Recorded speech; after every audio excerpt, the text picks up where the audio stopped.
રાજ્યના વન અને પર્યાવરણ તથા ક્લાઇમેટ ચેન્જ વિભાગના મંત્રી મુળુભાઈ પેરાના 60મા જન્મદિવસ નિમિત્તે ષષ્ઠી વન ઉત્સવના વિશેષ હરણફાળ અભિયાનનો પ્રારંભ ખંભાળિયાના હર્ષદપુર ખાતે કરવામાં આવ્યો। રાજ્યના વન મંત્રીના જન્મદિવસે પ્રારંભ થયેલા ઉમદા પહેલ માત્ર એક ઉજવણી પૂરતું સીમિત ન રહે, પરંતુ 60,000 વૃક્ષોનું વાવેતર કરવાની એક મહત્વાકાંક્ષી હરિયાળી યાત્રાનો પ્રારંભ કરવામાં આવ્યો છે। પ્રકૃતિ માટે સમર્પિત આ અભિયાનનો આરંભ 60 વર્ષ 60 વૃક્ષથી કરવામાં આવ્યો છે।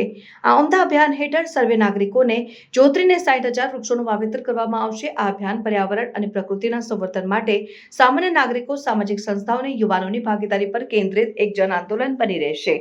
આ અભિયાનનો મુખ્ય ભાવ ગુજરાત રાજ્યને હરિયાળું બનાવવાનો છે। આ કાર્યક્રમ દ્વારા એક હરિત સંકલ્પ લેનાર દરેક નાગરિક, સંસ્થા અને યુવાન માટે એક અનોખો અવસર બની રહેશે અને તેઓ પર્યાવરણના રક્ષણ માટે પોતાનું યોગદાન આપી શકશે।